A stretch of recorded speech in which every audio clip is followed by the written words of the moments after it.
नमस्ते, मैं हूं रविंद्र गौतम और आप देख रहे हैं संजीवनी टीवी पर शेयर बाजार का लेखा जोखा। आज दोस्तों 9 जुलाई है और आज मैं लेकर आया हूं बाजार का पूरा लेखा जोखा एक बार फिर से, और हर उस बात के साथ जो आपके निवेश के फैसलों में काम आएगी। सोचिए जरा, सुबह जब आपने खबर पढ़ी होगी कि अमेरिका ईरान की बातचीत एक बार फिर से अटक गई है, तो क्या लगा कि कच्चा तेल तो उछल रहा है। हमने सुबह लाइव भी किया था, बताया भी था कि देखिए कच्चा तेल जो है अभी भी $78-79 पर बैरल पर पहुंच रहा है, टहल रहा है। तो क्या था दिमाग में कि यही था कि आज बाजार कैसा खुलेगा। हमने ये बात भी कही थी कि भाई सुबह जो है ना बाजार में गैप अप की संभावनाएं दिख रही हैं, लेकिन फिर ये देखना होगा कि बाजार में मुनाफा वसूली तो नहीं हो गई, प्रॉफिट बुकिंग तो नहीं हो गई। लेकिन अल्टीमेटली दोस्तों मुझे ऐसा लगा था कि गिरावट तो तय है, लेकिन जब शाम को स्क्रीन खोली गई तो नज़ारा बिल्कुल उल्टा था। हर तरफ हरा रंग था, हर बड़ा इंडेक्स मुस्कुरा रहा था, और यही तो शेयर बाजार की सबसे बड़ी सीख है।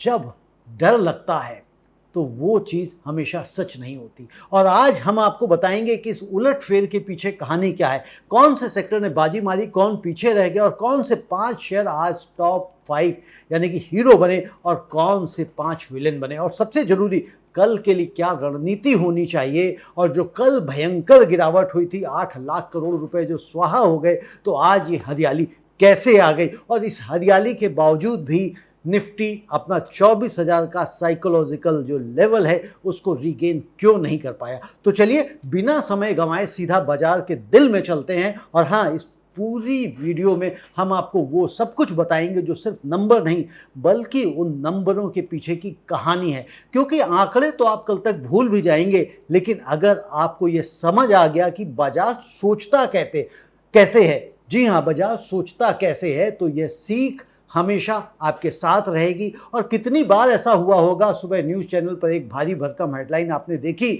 दिल थोड़ा घबराया, और फिर शाम को आपने अपना पोर्टफोलियो खोला तो पता चला कि हकीकत उतनी डरावनी थी ही नहीं। अगर आपके साथ भी ऐसा हुआ है तो आप अकेले नहीं हैं, और यही वजह है कि हम रोज़ आपके लिए यह पूरा विश्लेषण लेकर आते हैं, ताकि आप हेडलाइन से नहीं हकीकत से फैसले ले। हेडलाइन से ना घबराएं, ना पैनिक करें, और ना ही पैनिक में सेलिंग करें, और ना ही बहुत ज़्यादा लालच में बाइंग करें। दोस्तों बाजार ने आज सबको चौंका दिया। कैसे? जैसे बारिश के काले बादल घेर आए पर बरसे नहीं। हालांकि आज सुबह बारिश हो रही थी, लेकिन मैंने आपको बताया जहां बारिश ना हुई हो, बादल तो दिखाई दे रहे हो। तो आज वैसी ही गिरावट के बादल घिरे थे, पर बाजार भीगा नहीं बल्कि खिलखिला उठा। हालांकि सुबह जब मैंने लाइव किया था तब बताया था कि स्थितियां जो है ओवरऑल प्लस लग रही, पॉजिटिव लग रही हैं, लेकिन ये भी डर बना हुआ था कि जिस तरह से ईरान और यूएस की लड़ाई चल रही है, तनातनी है, तो ऐसा ना हो सुबह बाजार जो है ना ऊपर जाए, हरा हो, और 10 साढ़े 10 बजे के बाद बाजार वापस लौट आए। लेकिन हुआ नहीं ऐसे आज, बल्कि बाजार खिलखिला उठा। और सबसे पहले हम बात करते हैं 3 सबसे बड़े इंडेक्सेस की, यानी कि सेंसेक्स की, निफ्टी की और बैंक निफ्टी की, क्योंकि यही 3 नाम रोज हर खबर की सुर्खी बनते हैं। सेंसेक्स आज 76,741 पर बंद हुआ है, और ये 0.31% बढ़ा दोस्तों। और निफ्टी की अगर बात करूं तो 23,962 पर बंद हुआ है, 0.34% ऊपर रहा। जबकि बैंक निफ्टी ने तो दोस्तों असली कमाल कर दिया, 57,252 पर बंद हुआ है, 509 अंकों की जबरदस्त बढ़त के साथ, यानी 0.9% ऊपर रहा। आज बैंकिंग शेयर्स ने अपनी असली ताकत दिखाई। सोचिए जरा, ये वैसे ही है जैसे किसी क्रिकेट मैच में शुरुआती ओवर्स में विकेट गिरने का डर हो, पर मिडिल ऑर्डर आकर पूरी की पूरी पारी को संभाल ले। और आज बैंकिंग सेक्टर ने वही मिडिल ऑर्डर वाला काम किया है। जब बाकी टीम दबाव में थी तो बैंकिंग शेयर्स ने रन बनाना जारी रखा। और यही एक सवाल उठता है कि जब वैश्विक हालात इतने डरावने थे तो फिर बाजार ऊपर गया कैसे? तो इसका जवाब हम थोड़ी देर में देंगे और आगे समझेंगे और आपको भी समझाएंगे। लेकिन पहले बात करते हैं उन सेक्टर्स की जिन्होंने आज की तेजी को दिशा दी। तो एक बात हमेशा ध्यान रखिए, सेंसेक्स निफ्टी सिर्फ नंबर नहीं है, ये पूरे देश की अर्थव्यवस्था का आईना है। जब ये इंडेक्स ऊपर जाते हैं तो इसका मतलब है कि निवेशकों का भरोसा बढ़ रहा है और कंपनियों की कमाई की उम्मीदें मजबूत हो रही हैं। और बैंक निफ्टी तो खास तौर पर इसलिए अहम है क्योंकि बैंकिंग किसी भी अर्थव्यवस्था की रीढ़ की हड्डी होती है। अगर बैंक मजबूत हैं तो कर्ज मिलना आसान है और कारोबार बढ़ता है और इसका असर हर आम आदमी तक पहुंचता है। इसीलिए जब आप देखते हैं कि आज तीनों इंडेक्स एक साथ हरे निशान पर बंद हुए हैं तो यह सिर्फ एक दिन की खुशखबरी नहीं है, बल्कि एक संकेत है कि फिलहाल अर्थव्यवस्था की नींव मजबूत बनी हुई है। और कई नए निवेशक अक्सर पूछते हैं कि सेंसेक्स में 30 कंपनियां हैं, निफ्टी में 50, फिर दोनों की चाल एक जैसी क्यों होती है? तो इसका सीधा जवाब है कि दोनों इंडेक्स में ज्यादातर बड़ी और मशहूर कंपनियां ही साझेदार हैं, इसलिए दोनों का रुख आमतौर पर एक ही दिशा में रहता है। हालांकि सटीक प्रतिशत बदलाव अलग अलग हो सकता है, जैसा आज भी आपको दिखाई दिया। दोस्तों, छोटे शेयरों ने आज बड़ों को पीछे छोड़ दिया। जैसे किसी शादी समारोह में बड़े मेहमानों से ज्यादा शोर छोटे बच्चे मचाते हैं, और वैसे ही आज बाजार में असली शोर मिड कैप और स्मॉल कैप शेयर्स का था। मिड कैप इंडेक्स 62,166 पर बंद हुआ, जी हाँ, और 840 अंकों की जबरदस्त बढ़त करी इसने और 1.38% ऊपर रहा। दोस्तों, जबकि स्मॉल कैप 19,120 पर बंद हुआ, 337 अंकों की छलांग लगाई, 1.8% ऊपर रहा। यानी छोटी कंपनीज ने बड़ी कंपनियों से भी तेज रफ्तार दिखाई, और ये हम लगभग रोज ही देखते हैं कि लार्ज कैप कम बढ़ते हैं, लेकिन स्मॉल कैप और मिड कैप में गिरावट भी तेज होती है और बढ़त भी तेज होती है। अब बात करते हैं बाकी सेक्टर्स की। तो बैंकिंग में भी दो हिस्से थे। सरकारी बैंकों का इंडेक्स यानी कि PSU 1.62% ऊपर रहा, जबकि प्राइवेट बैंक 0.62% की बढ़त पर बंद हुआ। रियल एस्टेट सेक्टर ने तो सबको पीछे छोड़ दिया, 3.5% की उड़ान भर ली आज इसने। जैसे कोई धीमा चलने वाला खिलाड़ी अचानक रेस में सबसे आगे निकल जाए, वैसे ही रियल एस्टेट शेयर्स ने आज सबको पीछे छोड़ दिया। FMCG यानी कि रोजमर्रा के उपयोग की कंपनियां भी 0.76% यानी कि 0.25% ऊपर रही। साबुन, तेल, बिस्किट बनाने वाली कंपनीज को FMCG कंपनीज कहते हैं। फार्मा सेक्टर 0.89% ऊपर रहा। मेटल सेक्टर 0.28% की मामूली बढ़त के साथ हरे निशान में बंद हुआ, लेकिन हर तरफ हरियाली नहीं थी। जैसा मैंने कहा, दो सेक्टर ऐसे थे जहां पे आपको लाली भी दिखाई दी। वो कौन से थे? ऑटो सेक्टर 0.21% टूट गया और IT सेक्टर भी 0.3% टूट गया। यानी जो कंपनीज विदेशों से कमाई करती हैं या जिनकी लागत का बड़ा हिस्सा ईंधन पर निर्भर करता है, उन पर आज थोड़ा दबाव दिखाई दिया। तो कुल मिलाकर आज की तस्वीर यह रही कि छोटी और मझोली कंपनियां बैंकिंग, रियल एस्टेट और FMCG आगे रहे, जबकि ऑटो और IT थोड़ा सा पीछे छूट गए। अब जरा सोचिए, क्या इसका मतलब यह है कि आपको सिर्फ मिड कैप और स्मॉल कैप शेयर ही खरीदने चाहिए? बिल्कुल भी नहीं। यह याद रखिए, छोटी कंपनीज में जितनी तेजी से उछाल आता है उतनी ही तेजी से गिरावट भी आ सकती है। यह वैसा ही है जैसे तेज रफ्तार बाइक चलाने में मजा भी है और जोखिम भी। समझदार सवार हमेशा हेलमेट पहनता है और अपनी स्पीड में रहता है, यानी अपनी जोखिम क्षमता के हिसाब से ही निवेश करता है। रियल एस्टेट सेक्टर की इस उड़ान के पीछे आमतौर पर घर और दफ्तर की मांग बढ़ने की उम्मीद और ब्याज दरों में स्थिरता जैसी वजहें काम करती हैं। जब लोगों को लगता है कि आने वाले समय में घर खरीदना आसान होगा, तो इस सेक्टर की कंपनीज के शेयर्स में भरोसा बढ़ता है। FMCG कंपनियों की मजबूती भी यह दिलचस्प संकेत है। यह वो कंपनियां हैं जिनका सामान हर घर में रोज इस्तेमाल होता है, चाहे बाजार ऊपर जाए या नीचे। साबुन और तेल तो दोस्तों खरीदने ही पड़ते हैं, और इसीलिए FMCG को अक्सर डिफेंसिव सेक्टर कहा जाता है, यानी मुश्किल वक्त में भी इनकी मांग बनी रहती है। बिल्कुल ठीक वैसे ही जैसे घर का राशन कभी टाला नहीं जा सकता। मेटल सेक्टर की मामूली बढ़त भी वैश्विक मांग और घरेलू इंफ्रास्ट्रक्चर प्रोजेक्ट से जुड़ी उम्मीदों को दिखाती, जबकि फार्मा सेक्टर की मजबूती इस बात का संकेत है कि दवा कंपनियों की कमाई को लेकर निवेशकों का भरोसा बना हुआ है। अब जरा सोचिए, अगर आप हर दिन सिर्फ सेंसेक्स और निफ्टी का आंकड़ा देखते हैं तो आपको यह पूरी तस्वीर कभी नहीं दिखाई देगी कि असल में किस सेक्टर में पैसा जा रहा है। और यही वजह है कि हम हर एपिसोड में सेक्टर दर सेक्टर विश्लेषण करते हैं, ताकि आपको सिर्फ यह ना पता चले कि बाजार ऊपर गया या नीचे, बल्कि यह भी पता चले कि आखिर किस वजह से गया और किस दिशा में पैसा घूम रहा है, कहां से पैसा निकाला जा रहा है और कहां पैसा डाला जा रहा है। आखिर आज दोस्तों बाजार हरा क्यों हुआ? ये वो सवाल है जो आपके मन में चल रहा है, क्योंकि कल जिस तरह से बाजार ने डराया था, ट्रंप जिस तरह से बयानबाजियां कर रहे थे, उससे लग रहा था कि हालात बहुत डरावने हैं। और खासतौर से जब हालात इतने डरावने थे तो फिर बाजार आज ऊपर चला कैसे गया। दोस्तों, जैसे मोहल्ले की किसी दुकान पर ग्राहक कम आने की अफवाह उड़ने पर भी समझदार दुकानदार अपना माल बेचना बंद नहीं करता, वैसे ही आज निवेशकों ने डर को दरकिनार कर अपनी खरीदारी जारी रखी। और आज की तेजी के पीछे सबसे बड़ी वजह रही घरेलू निवेशकों यानी कि DIIs की मजबूत खरीदारी। जब भी वैश्विक तस्वीर धुंधली होती है तो घरेलू फंड मैनेजर अक्सर उसे मौके की तरह देखते हैं। सस्ते में अच्छे शेयर खरीदने का मौका मिलता है। और बैंकिंग और वित्तीय शेयर्स में खरीदारी की एक बड़ी वजह यह भी रही कि हाल की गिरावट के बाद इसकी वैल्यूएशन निवेशकों को, इन्वेस्टर्स को आकर्षक लगने लगी है। सोचिए, जब कोई अच्छी चीज सेल में मिले तो खरीदार पीछे नहीं हटते, चाहे वह त्योहारी सीजन में कपड़ों की सेल हो या फिर बाजार में बैंकिंग शेयर्स की सेल। यानी कि आप ये कह सकते हैं कि कल भी और आज भी बाजार में सेल लगी थी। कल की सेल को बाजार में सिर्फ और सिर्फ बड़े निवेशकों ने पहचाना था, जबकि रिटेल इन्वेस्टर्स ने डर के बिकवाली करी थी, जबकि FIIs ने और DIIs ने खरीदारी करी थी। और आज लगभग सभी लोगों ने खरीदारी करी है। आगे देखेंगे किसने कितनी खरीदारी करी है, वो भी समझेंगे।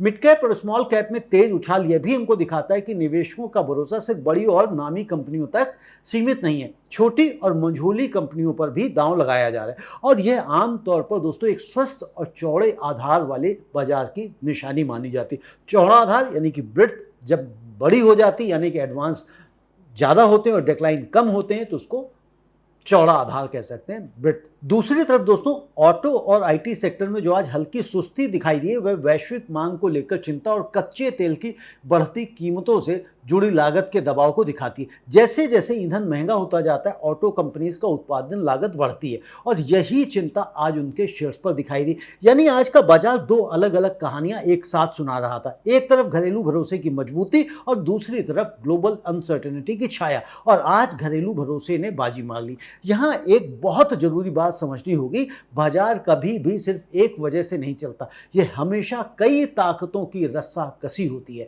कहीं DIIs खरीद रहे होते हैं तो कहीं FIIs बेच रहे होते हैं, और कहीं कोई सेक्टर कमजोर हो रहा होता है तो कहीं कोई मजबूत। और असली समझदारी इसी में है कि आप इन सारी ताकतों को एक साथ देखें, ना कि सिर्फ किसी एक हेडलाइन पर भरोसा करके फैसला लें। जैसे किसी नदी की धारा कई छोटी छोटी सहायक नदियों से मिलकर बनती है, वैसे ही बाजार की दिशा भी कई कारकों के मेल से तय होती। इसलिए अगली बार जब कोई आपको कहे कि इस बार एक खबर की वजह से बाजार गिर गया, तो थोड़ा सोच समझकर ही उसकी बात पर आपको भरोसा करना है। एक और वजह जो अक्सर नज़रअंदाज हो जाती क्या है, वह है शॉर्ट कवरिंग। जब बाजार में कुछ ट्रेडर्स पहले से गिरावट की उम्मीद में शेयर बेच चुके होते हैं और अचानक बाजार ऊपर जाने लगता है, तो उन्हें अपना नुकसान सीमित करने के लिए वापस खरीदारी करनी पड़ती। इससे भी तेजी को अतिरिक्त बल मिलता है, और ठीक वैसे ही जैसे कोई पतंग हवा का एक झोंका मिलते ही और ऊंची उड़ जाती। इसीलिए अगली बार जब बाजार आपकी उम्मीद के उलट व्यवहार करे तो यह मान लीजिए कि इसके पीछे शायद कई परतें छिपी होंगी जो अकेले एक हेडलाइन से समझ में नहीं आती। और यही दोस्तों है बाजार को समझने की असली कला। अगर आप हमारे शेयर बाजार का ये लेखा जोखा देखते रहते हैं तो मैं समझता हूं कि अब आप धीरे धीरे बाजार को पढ़ने की कला सीखते चले जा रहे हैं, और बाजार किस तरह से ऊपर जाता है तो क्या होता है, क्या कंडीशंस होती हैं, और जब गिरता है तो क्या कंडीशन होती हैं, ये आपको समझ में आने लगा होगा। ये भी समझ में आने लगा होगा कि ये सिचुएशन होगी तो कौन से सेक्टर्स पर दबाव आएगा और कौन से सेक्टर्स पे खरीदारी आएगी। दोस्तों, अब हम ये भी देखते हैं कि दुनिया में क्या चल रहा है, उसका असर आपकी जेब पर कैसे पड़ेगा, यानी कि ग्लोबल क्यूज। दोस्तों, जैसे घर में बड़ों की आपसी खींचतान का असर पूरे परिवार के माहौल पर पड़ता है। मसलन मम्मी पापा अगर लड़ रहे हों तो फिर बच्चों के ऊपर क्या होता है असर, बेचारे टेंशन में होते हैं, बोलते नहीं हैं। क्यों? पता नहीं कब कहाँ से डांट पड़ जाए। और बिल्कुल वैसे ही दोस्तों, अमेरिका और ईरान के बीच के तनाव का असर आज पूरी दुनिया के बाजारों पर पड़ रहा है। अब बात करते हैं उस मुद्दे की जिसने पिछले कुछ महीनों से पूरी दुनिया के बाजारों को बार बार हिलाया, अमेरिका और ईरान के बीच चल रही शांति वार्ता। आपको याद होगा कि जून के मध्य एक बड़ी शांति डील की उम्मीद बंधी थी, जिससे कच्चे तेल की कीमतें राहत की सांस ले रही थी और $90 के पार से नीचे उतरकर $70 के आसपास आ गई थी। लेकिन 2 दिनों में मामला गड़बड़ाता दिखाई दिया। अटैक हो गया कल, और कल आपने देखा कि किस तरह से बाजार गिरी। दोस्तों इसी वजह से जो कल गिरी है बाजार, तेल, कच्चे तेल में फिर से आपको कल उछाल देखने को मिला। अब सवाल यहाँ पर यह है कि इसका आपकी रोजमर्रा की जिंदगी से क्या लेना देना है। दोस्तों जब कच्चा तेल महंगा होता है तो पेट्रोल डीजल महंगे होते हैं, ट्रांसपोर्ट की लागत बढ़ती है और आखिर में हर चीज़ की कीमत पर इसका असर पड़ता है, चाहे वह आपकी सब्जी हो या आपका बिजली का बिल। यही वजह है कि निवेशक इस खबर पर इतनी बारीकी से नज़र रखते हैं। फिर भी आज बाजार ने इस चिंता को फिलहाल नज़रअंदाज करते हुए बढ़त दर्ज की है। इससे यह भी पता चलता है कि निवेशक इसे अभी अस्थायी अड़चन मान रहे हैं, कोई स्थायी खतरा नहीं। लेकिन सावधानी बरतनी जरूरी है क्योंकि जियोपॉलिटिकल इस सिचुएशन कभी भी करवट ले सकते हैं। जैसे मौसम विभाग बादल देखकर बारिश का अंदाजा तो लगाता है, पर सटीक भविष्यवाणी हमेशा मुश्किल होती है। वैसे ही इन वैश्विक हालातों पर नजर रखना जरूरी है, लेकिन हर दिन इस खबर पर घबराना भी सही रणनीति नहीं है। निवेशकों के लिए सबक यही है कि वैश्विक खबरों पर अपनी नजर बनाकर रखें, लेकिन उनके आधार पर रोज रोज अपना पोर्टफोलियो उलट पुलट ना करें। अब देखते हैं कि आज के टॉप 5 गेनर्स कौन से रहे। तो आज निफ्टी में सबसे ज्यादा चमक बिखेरी है सन फार्मा ने। यह शेयर 1941 रुपए पर बंद हुआ। 2.78% की बढ़त के साथ में फार्मा कंपनीज के प्रति निवेशकों का भरोसा आज साफ दिखाई दिया। दूसरे नंबर पर रही भारती एयरटेल, 1935 पर बंद हुई, 1935 पर 2.5% ऊपर। और टेलीकॉम सेक्टर की मजबूती लगातार बनी हुई है। जैसे हर महीने का मोबाइल बिल चाहे कुछ भी हो जाए आता जरूर है और आपको पे भी जरूर करना पड़ता है। और तीसरे स्थान पर रहा बजाज फिनसर्व, 1899 रुपए पर बंद हुई। 2.38% बढ़त के साथ में वित्तीय सेवाओं में निवेशकों का भरोसा बरकरार है। और चौथे नंबर पर इंडिगो रही जो 5,231 रुपए पर बंद हुई, 2.08% ऊपर। एविएशन सेक्टर में यात्रियों की बढ़ती संख्या का असर यहाँ पर साफ दिखाई दे रहा है। जबकि आज क्रूड ऑयल में तेजी थी और उम्मीद ये लगाई जा रही थी, कयास ये लगाए जा रहे थे कि एविएशन कंपनियों के शेयरों में भारी गिरावट देखने को मिलेगी। तो इसीलिए मैंने कहा कि सिर्फ एक खबर के ऊपर भरोसा मत करें, बहुत सारे आपको फैक्टर्स देखने होते हैं। बताता कुछ है, जब आप कई बार ऊपर से मार्केट देखते हैं पता लगता है कि आज मार्केट में ऐसा होगा, लेकिन अंदर कुछ और चल रहा होता है जो आपकी आंखों से, आपकी नज़रों से बचा होता है और उसके ऊपर मार्केट रिएक्ट कर रही होती है। तो इसलिए सिर्फ एक बात के ऊपर अपना डिसीजन नहीं लेना चाहिए। और 5वें नंबर पर रहा दोस्तों इटर्नल, 292 रुपए पर बंद हुआ है और 2.01% की बढ़त दिखाई इसने। नई पीढ़ी के डिजिटल कंपनीज में भी निवेशकों की दिलचस्पी लगातार बनी हुई है। इटर्नल यानी कि जोमेटो, स्विगी, ये सब जो रोज आप घर पे खाना मंगाते हैं, ऑफिस में खाना मंगाते हैं, ये उसका नतीजा है। दोस्तों गौर कीजिए, इन पांचों में से कोई भी एक ही सेक्टर की कंपनी नहीं है। फार्मा है, टेलीकॉम है, फिनांस है, एविएशन और डिजिटल। यही दिखाता है कि आज की तेजी किसी एक कोने तक सीमित नहीं थी, बल्कि पूरे बाजार में फैली हुई थी। यह बिल्कुल वैसे ही है जैसे किसी परिवार के अलग अलग सदस्य अलग अलग काम में हो। कोई डॉक्टर है तो कोई इंजीनियर है तो कोई व्यापारी है, और सब अपने अपने क्षेत्र में तरक्की कर रहे हैं।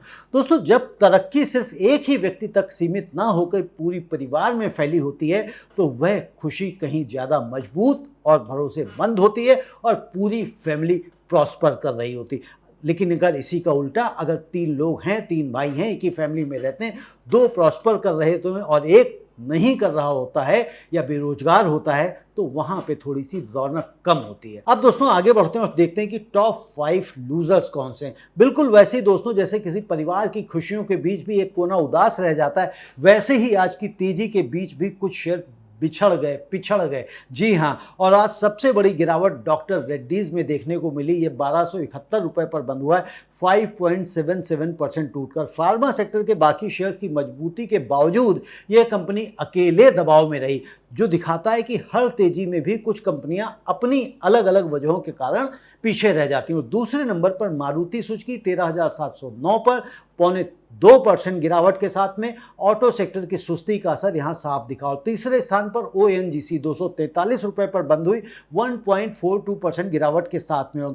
नंबर 4 पर रही इंफोसिस, 1055 पर बंद हुआ, 0.31% नीचे रहा, 1.31% की गिरावट आई। आईटी सेक्टर की सुस्ती का सीधा असर आपको यहाँ दिखाई दिया और 5वें नंबर पर रहा एनटीपीसी। एनटीपीसी 344 रुपए पर बंद हुआ है, 1.22% टूटकर, यानी कि लगभग 1.25% टूट गया। दोस्तों इन पांचों शेयरों को देखकर एक बात साफ है, बाजार की तेजी में भी हर शेयर एक जैसा व्यवहार नहीं करता और यही वजह है कि पोर्टफोलियो में डाइवर्सिफिकेशन इतनी जरूरी मानी जाती है। जैसे थाली में सिर्फ एक ही सब्जी नहीं बल्कि दाल, रोटी, चावल, सैलेड सब कुछ जरूरी होता है, वैसे ही पोर्टफोलियो में भी अलग अलग सेक्टर होने चाहिए। और एक बात और ध्यान देने वाली है, डॉक्टर रेड्डीज में इतनी बड़ी गिरावट के बावजूद बाकी फार्मा कंपनी जैसे सन फार्मा आज उछाल पड़ रही। इसीलिए किसी एक सेक्टर पर भरोसा करना अलग बात है और किसी एक कंपनी पर भरोसा करना अलग बात है, बिल्कुल अलग बात है, बल्कि ये कहें। दोस्तों समझदार निवेशक हमेशा यह फर्क याद रखते हैं, मारुति सुजुकी और ओएनजीसी की गिरावट भी एक दूसरे से जुड़ी हुई कहानी है। जब कच्चा तेल महंगा होता है तो गाड़ी चलाने की लागत बढ़ती है, जिससे नई गाड़ियों की मांग पर असर पड़ने की आशंका बनी रहती है। यही चिंता मारुति के शेयर पर आज दिखाई दी। वहीं ओएनजीसी जैसी कंपनी जो खुद तेल निकालती है, कई बार सरकारी नीतियों और घरेलू कीमत नियंत्रण जैसे कारकों से भी प्रभावित होती है। इसीलिए कच्चा तेल महंगा होने का सीधा फायदा भी हमेशा नहीं मिल पाता। तो दोस्तों अब बढ़ते हैं आगे और समझते हैं कि आज का एडवांस डिक्लाइन रेशियो क्या कह रहा है। तो दोस्तों आज एनएसई पर कुल 2521 शेयर बढ़त के साथ में बंद हुए, यानी कि 2521 मतलब 2500 से भी ज़्यादा शेयर एडवांस में बंद हुए, जबकि 769 शेयर डेक्लाइन में रहे, गिरावट रही और 114 शेयर्स में कोई भी बदलाव नहीं आया। यानी लगभग हर 4 में से 3 शेयर बढ़े और सिर्फ 1 शेयर घटा। यह आंकड़ा साफ बताता है कि आज की तेजी सिर्फ चुनिंदा बड़े शेयरों तक सीमित नहीं थी, बल्कि पूरे बाजार में खरीदारी का माहौल था। यही वो फर्क है जो एक स्वस्थ और मजबूत तेजी को कमजोर और चुनिंदा तेजी से अलग करता है, डिस्टिंग्विश करता है। जब सिर्फ 2-4 बड़े शेयर बाजार को ऊपर खींचते हैं तो वह तेजी नाजुक होती है, लेकिन जब हजारों शेयर एक साथ हरे निशान पर होते हैं तो यह भरोसा बढ़ता है कि बाजार की नींव मजबूत है, सिर्फ ऊपरी सजावट नहीं। कई बार निवेशक सिर्फ सेंसेक्स और निफ्टी का आंकड़ा देखकर मान लेते हैं कि बाजार में सब कुछ ठीक है, लेकिन अनुभवी निवेशक हमेशा इस एडवांस डिक्लाइन रेशियो पर भी नजर रखते हैं, क्योंकि यही बताता है कि तेजी असली है या फिर दिखावटी। अब दोस्तों सबसे बड़ी बात कि कल बाजार किस दिशा में जाएगा और आपकी स्ट्रेटेजी क्या होनी चाहिए। दोस्तों जैसे किसी पहाड़ पर चढ़ते वक्त हर मोड़ पर संभल कर कदम रखना पड़ता है, वैसे ही बाजार में भी हर स्तर पर आपको सावधानी बरतनी जरूरी है। निफ्टी के लिए कल 23,800 का स्तर बहुत ही मजबूत सपोर्ट माना जा सकता है, जबकि ऊपर की तरफ सबसे पहला 24,000 है और 24,000 के बाद में 24,100 पर बहुत ही तगड़ा रेजिस्टेंस दिखाई दे रहा है और 24,100 के बाद 24,130। जब 24,130 पार करेगा तो ही 24,180 की तरफ हम इसको बढ़ता हुआ देख सकते हैं। हाँ, ये बात अलग है कि कल अभी रातों रात कुछ और घटनाएं घटी, दुर्घटनाएं घटी तो मार्केट 23,800 के नीचे भी जा सकता है और 24,200 के ऊपर भी खुल सकता है। तो उसके लिए कल आप हमारा सुबह का लाइव देखें, शेयर बाजार का हालचाल, जो हम सुबह डेली आपके साथ में लाइव आते हैं। और कोशिश हमारी है 7:15 बजे की, लेकिन मैं 7:15 नहीं कर पा रहा हूँ, लेकिन 7:45 बजे यानी कि 1 घंटा भी मेरी गाड़ी डिले चल रही है, तो 7:45 पर हम आपसे डेली कनेक्ट हो रहे हैं। तो चलिए मिलेंगे कल हम सुबह और समझेंगे कि मार्केट की कल ओपनिंग क्या हो सकती है, क्या सिचुएशन बनती है। लेकिन अभी हम यहाँ देखते हैं कि अभी के हालात पे क्या रेजिस्टेंस और क्या सपोर्ट आपको दिख रहा है। तो मैंने निफ्टी का बता दिया। बैंक निफ्टी देखिए तो बैंक निफ्टी 57,000 के आसपास उसका सपोर्ट है और उसके ऊपर अगर हम रेजिस्टेंस की बात करें तो 58,000 के स्तर पर लेवल पर तगड़ा रेजिस्टेंस है। सेंसेक्स 76,300 और 78,000 का रेजिस्टेंस है, यानी कि 76,300 सपोर्ट है और 78,000 का रेजिस्टेंस। दोस्तों अब अगर हम स्ट्रेटेजी की बात करें, रणनीति की बात करें कि कल हम कैसे देखें बाजार को, तो कल के कारोबार में वैश्विक संकेतों पर, खासकर कच्चे तेल की कीमतों और अमेरिका ईरान वार्ता की ताज़ा खबरों पर आपको अपनी नज़र बनाए रखनी है। अगर सपोर्ट स्तर टूटते हैं, लेवल्स टूटते हैं तो सतर्कता बरतें और अगर बाजार रेजिस्टेंस के ऊपर मजबूती से टिकता है तो आगे और और तेजी की उम्मीद बन सकती है। छोटे निवेशकों के लिए सलाह यही है कि जल्दबाजी में बड़े फैसले लेने से बचें, ना पैनिक सेलिंग करें और ना लालच में कोई खरीदारी करें। अब दोस्तों हम समझते हैं कि आज का बाजार हमको सिखा क्या रहा है। तो आज के बाजार से एक सबक है जो आपकी पूरी निवेश यात्रा को बदल सकता है। जैसे बारिश के मौसम में भी किसान बीज बोना नहीं छोड़ता, वैसे ही अनसर्टेनिटी के दौर में भी निवेश की यात्रा जारी रखनी चाहिए। यानी कि अपनी इन्वेस्टमेंट हमें जारी रखनी चाहिए, चाहे बाजार में कुछ भी हलचल हो आ जाए, कुछ भी भयंकर तूफान आ जाए, लेकिन अपनी एसआईपी नहीं छोड़नी है, अपना इन्वेस्टमेंट करना नहीं छोड़ना है। तो आज का दिन एक बड़ी सीख देकर गया। जब चारों तरफ निगेटिविटी की खबरें थी तब भी बाजार ने मजबूती दिखाई। जैसा मैंने बताया कि कल खूब बाजार गिरा, धड़ाधड़ गिरा, लेकिन एफआईआईज ने और डीआईआईज ने, दोनों बड़ों ने खूब खरीदारी करी। तो इसीलिए कहते हैं जब ऐसी नकारात्मकता दिखे तो ये अपॉर्चुनिटी का भी एक दौर हो सकता है। तो इसको समझना, पढ़ना सीखिए। दोस्तों यहाँ एक बात समझिए कि जो छोटी अवधि की खबरों पर घबराकर बड़ा फैसला ले लेते हैं वो रणनीति कभी भी सही नहीं होती। जो निवेशक अपनी एसआईपी यानी कि सिस्टमेटिक इन्वेस्टमेंट प्लान को नियमित रूप से जारी रखते हैं वे लंबी अवधि में इन्हीं उतार चढ़ावों का फ़ायदा उठाते हैं। जब बाजार गिरता है तो उसी एसआईपी से ज़्यादा यूनिट्स आपको मिलती हैं और जब बाजार चढ़ता है तो पहले से जमा यूनिट्स की कीमत बढ़ जाती है। ये ठीक वैसे ही है जैसे किसी की तनख्वाह पर हर महीने एक ही तारीख को आती है, चाहे बाजार में महंगाई हो या राहत। एसआईपी भी उसी अनुशासन का, उसी डिसिप्लिन का नाम है। हर महीने बिना रुके, बिना डरे अपना निवेश जारी रखना है। तो दोस्तों याद रखिए, बाजार का काम है उतार चढ़ाव दिखाना और निवेशक का काम है पेशेंस के साथ अपनी यात्रा जारी रखना। जो यह सबक सीख लेता है वही लंबी अवधि में असली फायदा उठाता है। एक पुरानी कहावत है, जो बोया है वही काटोगे, लेकिन फसल आने में वक्त लगता है। निवेश भी बिल्कुल ऐसा ही है।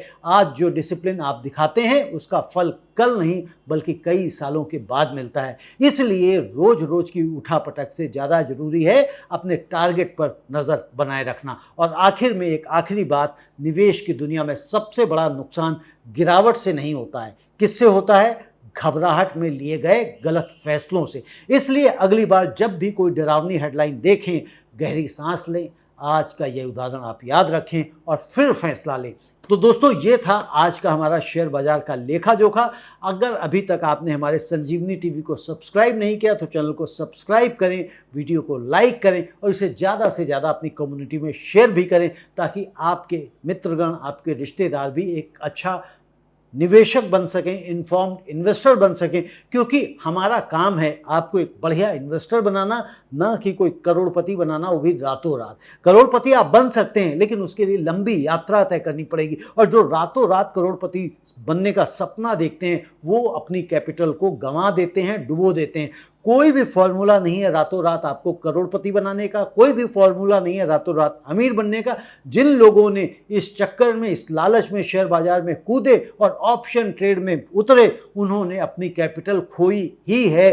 कोई भी पैसा लेके मार्केट से नहीं जाता। जो लोग कैसीनोज को जानते हैं वो सुनते हैं कि भैया कैसीनो जाते हैं तो वहाँ लोग पैसा देकर ही आते हैं। तो शेयर बाजार भी बिल्कुल वैसा ही है उन लोगों के लिए जो ऑप्शन ट्रेडिंग में काम करते हैं। क्योंकि सेबी खुद कहता है कि रिटेल इन्वेस्टर्स 90% से ज़्यादा अपना कैपिटल खो देते हैं और 1 लाख करोड़ रुपए 2025-26 में रिटेल इन्वेस्टर्स ने अपने डुबोए हैं, खोए हैं, वो भी ऑप्शन ट्रेडिंग में। तो इससे बच के रहें और अपने पोर्टफोलियो के ऊपर ध्यान दें और लंबी अवधि के लिए निवेश करें और बेहतर स्टॉक्स में इन्वेस्ट करें। सही स्टॉक चुनें जो फंडामेंटली मजबूत हो, जिनका भविष्य कंपनीज का बेहतर हो और जिन सेक्टर्स का भविष्य बेहतर हो उन सेक्टर्स को चुनें। तो आपको हमारा कार्यक्रम कैसा लगा हमें कमेंट में लिखकर अवश्य बताएं। आपका बहुत बहुत धन्यवाद। नमस्ते।